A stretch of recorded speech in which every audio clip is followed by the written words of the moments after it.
in the Trans-Pacific Partnership, right, this new trade agreement that is bad in many, many ways, that President Obama has supported, and it's going to bring 12 nations around the Pacific together in a new agreement that is just going to make the problem worse. But there's a part of this new agreement is something called the Investor-State Dispute Courts. Excuse me, Investor-State Dispute Settlement Courts, or ISDS courts. The Investor-State Dispute Settlement. Now, these are potentially very scary, but I want to suggest how they can be used in a different way. These courts allow corporations to bring lawsuits against nations that pass, that are part of trade agreements, that pass laws that would limit the corporate profit of that, limit the profit of that corporation. What do I mean? They already exist in some forms. So Philip Morris, the U.S. tobacco company, is presently suing Paraguay for implementing new anti-tobacco legislation because it's going to cut down their future profits. There's a French water company, I think it's a water company, a French company anyway, that is suing Egypt for creating higher minimum wage. Saying that you have to then, if you're going to create that higher minimum wage, but then you, the Egyptian government, has to reimburse us our future profits. These are lawsuits in that TPP court. These investor states. Well, the investor state dispute settlement courts already exist outside of this, right? These are kind of these international law courts that don't have any real accountability to anybody.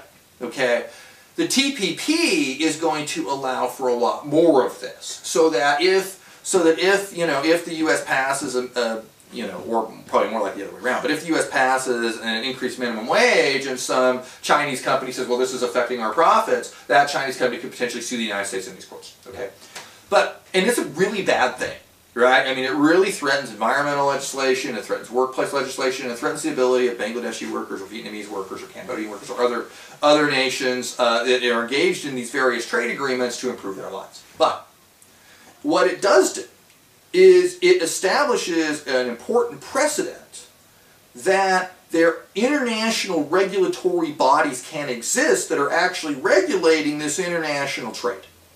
Right? That you're saying these courts that have been used for bad could be used for good. You could theoretically have, rather than an investor-state dispute settlement, you could have a worker-state dispute settlement court. Yeah. Right. In other words, the structure to rethink how international trade works and to give different actors in this international trade access to laws that are transnational. It's already been created by the corporations themselves. Yeah. Right. What you can do, at least theoretically, I'm not saying it's easy to do. I'm not saying it's going to happen tomorrow. It's certainly not going to happen in the 2016 election. But I think that as we begin to think about how are we going to rebuild the working class, how are we going to rebuild the middle class, how are we going to create solidarity with workers overseas, is to create these international standards that then we can bring Walmart to court to sue them because their goods are produced in a factory that kills 1,100 workers. That there needs to be financial obligations no matter where a corporation goes, and no matter how they choose to produce it, whether it's produce their goods themselves or subcontracting it, that they are responsible for what happens with their goods, and that they can be held legally and financially responsible for that through a court system that would recreate something that looks like a meaningful regulatory state on a global scale. Who are the judges in these courts? I'm concerned that the judges will not be as sympathetic. That's certainly how it is right now, right? I mean, obviously, right now the situation with these judges is they tend to be random. Actually, some are very pro-corporate and some are less pro-corporate, but there's no real system. There's no accountability. So the actual complexity, it's actually very complex on the ground. Okay. And this is actually one of the big complaints you hear about TPP. That's right. That it will set up these courts that will allow companies to sue the United States because of our environmental laws. There is that potential, yes, and it is very scary. Obviously, look, I mean, obviously we have to work out we could get caught up in the details of what maybe this looks like.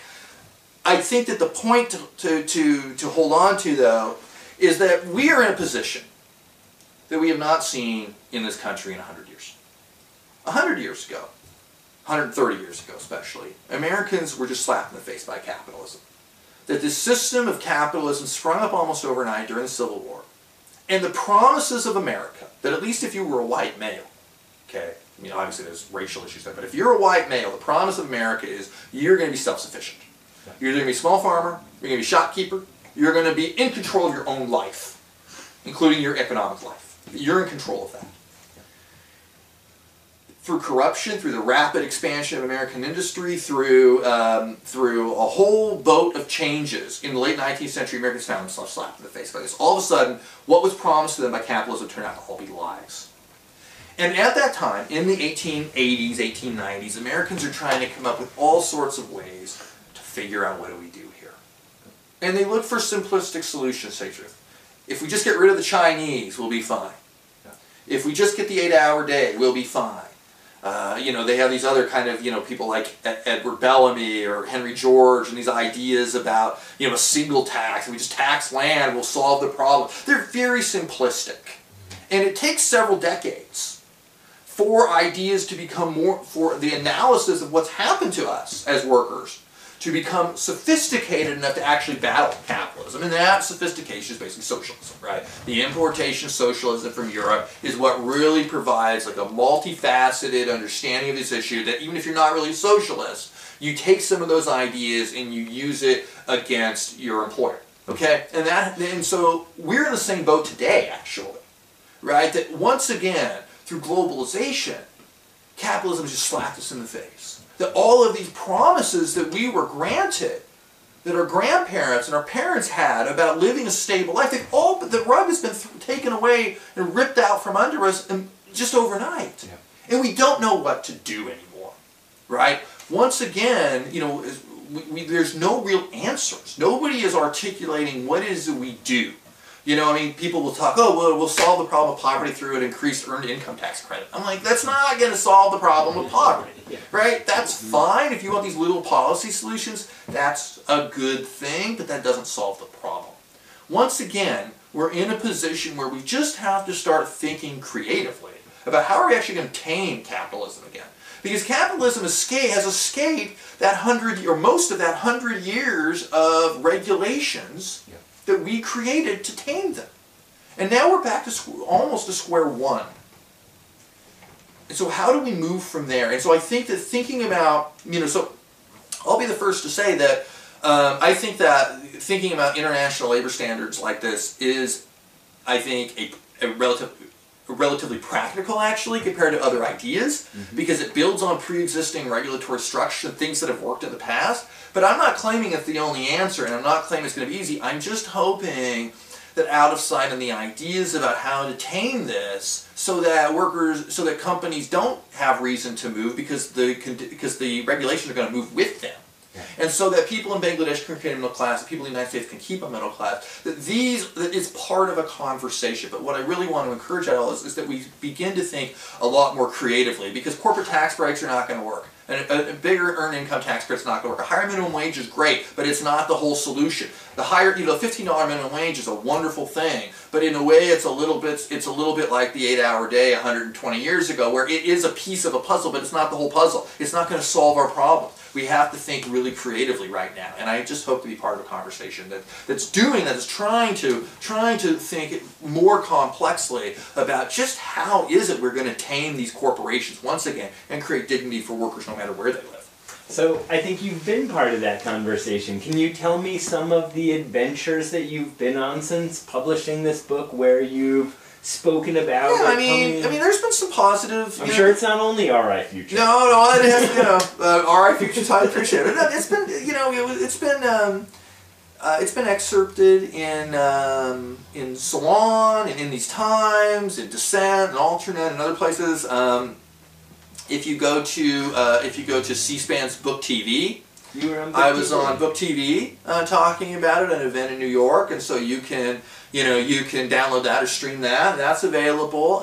So I mean, I think that people are interested, and it's interesting because a lot of the a lot of the sort of arguments that I get into with people around these issues are people who are nominally on the left, but really still ultimately believe that this current system is actually bringing great things to places like people like the workers in Bangladesh. That this is improving their lives, and what that tends to do. Wait, isn't it improving their lives? Well, what that argument tends. I mean, it's actually complicated. I mean, you have, for instance, people say, well, these people need jobs. Well, that is true, but it also ignores, in many cases, how corporations have actually contributed to these people being kicked off their land, right? And so, for instance, what is the labor force in these Mexican factories, right? Well, the labor force in Mexican factories are people who could no longer work on their land because you couldn't grow corn there efficiently anymore. Why? Because U.S. corn farmers are dumping cheap corn on the Mexican market. Right? And so this sort of global food supply is actually not only creating enormous profits for companies like Monsanto, right, or Tyson Chicken or whatever, but it's also forcing people off their land, forcing them in order that they have to take these jobs in order to survive. So it's complicated. But I think that the other thing about these arguments that people will make is, oh, it's improving their lives, is it's actually, even if it is, to just say that, it shows that you are out of touch with what these workers actually want, right? Bangladeshi workers, the workers at Rana Plaza, are not sitting there meekly saying, oh, thank you, Walmart, thank you for giving me a job. That's not what they're saying. What they're saying is, our lives are terrible, and we need to improve them. And they're saying, we need to form unions, and they're trying to form unions, and then they're getting killed in doing so. The union leaders are getting murdered by the same people who own the factories, right? And so, you have to, if you're claiming that, what we're doing is so great for these people of the developing world, you have to think of yourself as you need to take the work to understand what the people of the developing world are actually wanting, right? I mean, Vietnam, the Vietnamese labor movement, for instance, Vietnam is part of the Trans-Pacific Partnership. Everybody says, oh, this global trade regime, it's going to help us to, turn Vietnam into, a success story. But the Vietnamese labor movement itself opposes the Trans-Pacific Partnership because it says it will make it much harder for them themselves to reform their own labor conditions in their country. That their unions will be hurt by this Trans-Pacific Partnership. You have farmers in Mexico who are saying, in the southern state of Oaxaca in Mexico, you have farmers demanding the right to stay at home. There's a right to stay at home movement. Because they don't want to go to the factories. They don't want to become undocumented workers in the United States. They want to stay in Oaxaca and farm, but they can't because of this global economic system. And so you have to, if you're going to say this helps them, then you have to be willing to engage the problems as they articulate them. And I think that my book does that because it tries to build on what the people of Bangladesh actually want themselves, not what I think in the United States is good for you in Bangladesh. And I think that's a really important point too. Yeah, how does TPP relate to your book, and what do you think of TPP? Yeah. Is this a mistake for the United States too? Well, it is, because I think that the Trans-Pacific Partnership, which is this 12-nation agreement across the Pacific, what it does is, it sort of proclaimed as this trade agreement.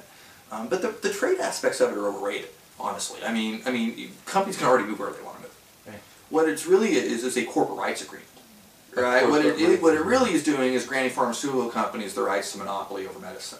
What it's really doing is granting, U.S. companies the rights over, vastly expanding patent rights, for instance. And what it's really doing through these investor-state dispute settlement courts is creating an extra legal system where corporations can get around global law. Can get around national law. And I think that so I think that these things are all very problematic. But it gets back to, and it's certainly not good for American workers. It's not at all. But it gets back to, I think, the key point of here is a situation through things like the TPP and through things like the investor-state dispute settlement courts, where companies have escaped national law, but we as workers, as citizens, as consumers, we're stuck in our national law, right? We have to either bring corporations back under national law, or we have to create the international law of our own if we're going to meet corporations on an equal playing field. So long as they're above national law and we're stuck in national law and they're taking advantage of our national law by playing nations off against one another, then we lose. we have to create international frameworks if we are going to protect our middle class as well as help the people of Bangladesh or Cambodia or Guatemala improve their lives. And why is it that it's always, why do we see Democrats supporting these so-called free trade deals? Why was it Bill Clinton who pushed NAFTA? Why is it Barack Obama? I think that the power of the power of neoliberal economics is strong, right? I mean, that's been, you know, that has been the orthodoxy since really the 70s and 80s. Reagan brought this in, but it had been power, you know, it was already growing in power before that. And it was, you know, and so, you know, people like Larry Summers, you know, who's of course a close advisor with Clinton and Obama, who famously said that there's not enough toxic waste in Africa and we should export more of it there because they're poor. You know, these are the kind of leaders that are in there. Now, I do think there's pushback, right? I think that that there's been more of a resistance to the TPP than I would have thought. I think that you know, things like Occupy and other you know, other movements are really beginning to say, you know, Americans are increasingly not trusting these economic elites anymore. But unfortunately, President Obama really believes in it, and I think that that's a huge problem. But the fact that Hillary Clinton will not come out and support it directly, even though she probably does, is a sign that there is significant discontent. Even though, if you compare it to NAFTA, you know, 20 years ago, unions are so much weaker now. It's not unions necessarily leading this anti-TPP thing; they're a part of it, but they're not. They don't have the money that they did 20 years ago. Everyday citizens are like, I don't know about this, and I think that's an important sign. So I think there is a pushback because it doesn't work for Americans. It does. It works unless you're a corporation. Right? It works if you're a CEO, it works if you're a shareholder, that's great. But if you're an everyday person, it doesn't work.